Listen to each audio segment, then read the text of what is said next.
Bisag unsa ra jud iyang gipangdala ay para sa iyang mga anak. Ang cute ng baby na yan. Ang cute naman. Asa naman mo gilabog? Uy. Ani mo gilabog ang plastic? Mamaw. Shh. Mo gilabog ang plastic. Ha, hugaw to, hugaw. Hugaw to?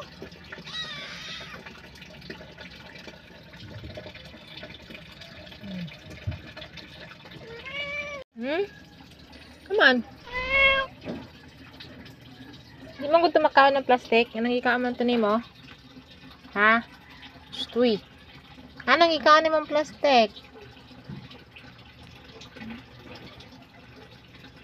Ano mong ilabog ang plastic?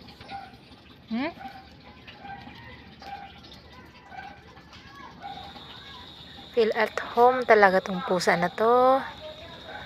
Yung pusa na to talaga, mga pips, ay hindi to sa amin. Lagi lang ito pumupunta sa amin. Kaya binigyan ko na lang ng pangalan kasi hindi ko alam kung anong pangalan niya. Kaya binigyan ko siya ng pangalan ng Mamaw. Yan palagi kong tinatawag sa kanya. Kaya yan yung mga ano niya, mga anak niya.